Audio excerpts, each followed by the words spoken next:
বন্ধুরা, তোমরা দেখছো অম্বিকার রান্নাঘর।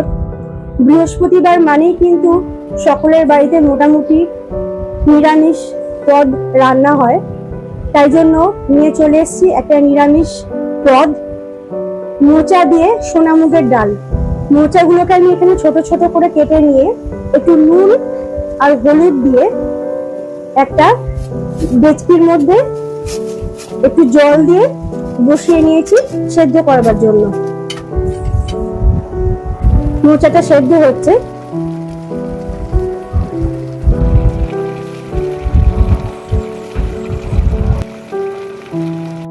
মোচাটা একটু হাত দিয়ে চটকে নিচ্ছি।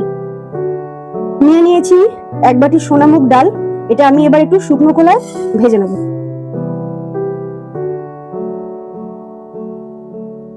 ডালটা ভেজে নিচ্ছি।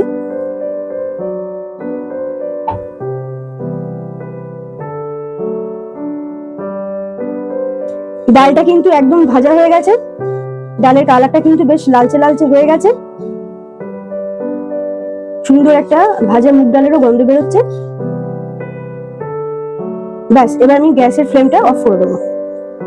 নিয়ে নিয়েছি একটা প্রেসার কুকার। ডালটা প্রেসার কুকারের মধ্যে নিয়ে নিয়েছি। ডালটা একটু সেদ্ধ করতে হবে। আর ডালের মধ্যে আমি দিয়ে দিচ্ছি এক বাটি জল, দিয়ে কয়েকটা সিটি আমি দিয়ে নেবো।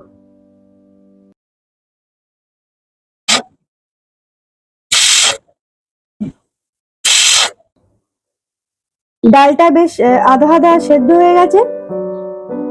এটা কিন্তু খুব বেশি সেদ্ধ করব না, সুন্দর সেদ্ধটা হয়েছে। এবার আমি প্রেসার কুকারটা বন্ধ করে দিচ্ছি। নিয়ে নিয়েছি একটা ফ্রাইং প্যান, দিয়ে দিচ্ছি এর মধ্যে খানিকটা সর্ষের তেল।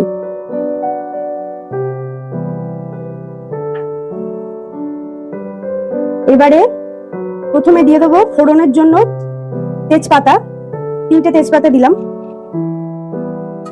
দিয়ে দিচ্ছি একটু গোটা গরম মশলা, দিয়ে দিচ্ছি একটু গোটা জিরে,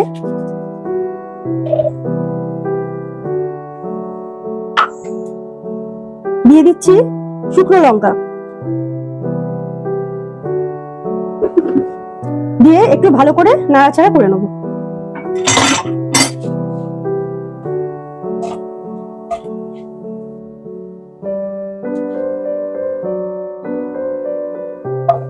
ফোড়নগুলো ভাজা হয়ে গেছে। এবার আমি একটু মেখে রাখা মোচাটা দিয়ে দিচ্ছি।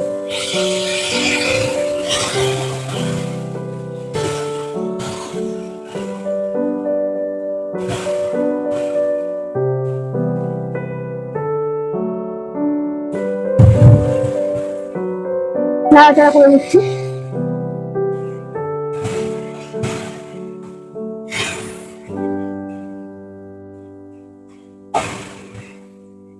দিয়ে দিচ্ছি একে একে আদা বাটা, দিয়ে দিচ্ছি হলুদ গুঁড়ো, দিয়ে দিচ্ছি কাশ্মীরি লাল লঙ্কা গুঁড়ো, দিয়ে দিচ্ছি একটু জিরে গুঁড়ো,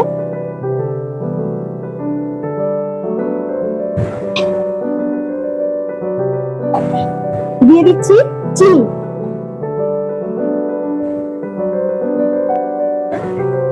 দিয়ে দিচ্ছি একটু গরম মশলা গুঁড়ো। এবার সবকিছু ভালো করে নাড়াচাড়া করে নেবো।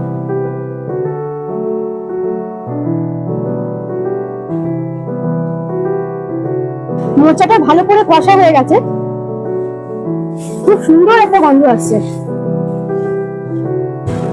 এবারে দিয়ে দেবো সেদ্ধ করে রাখা মুগের ডালটা।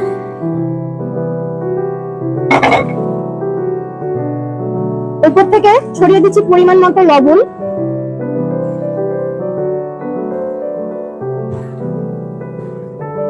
এবার আরেকটু ভালো করে নাড়াচাড়া করে নেবো।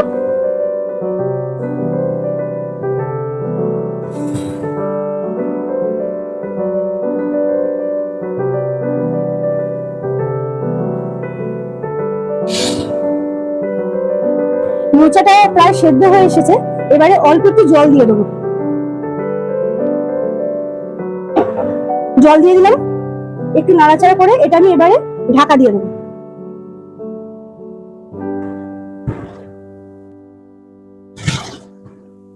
আমাদের মোচা দিয়ে ডাল কিন্তু একেবারে হয়ে এসছে।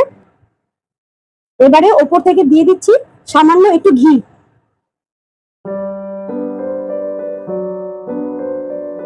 একটু ঘি দিয়ে দিলাম আর দিয়ে দিচ্ছি কয়েকটা কাঁচা লঙ্কা। ব্যাস, এটা কিন্তু একদম পুরো রেডি। এবারে আর একটু পরে আমি এটাকে গ্যাসের ফ্লেমটাকে অফ করে দেবো। দেখো দেখতেও কত সুন্দর হয়েছে না?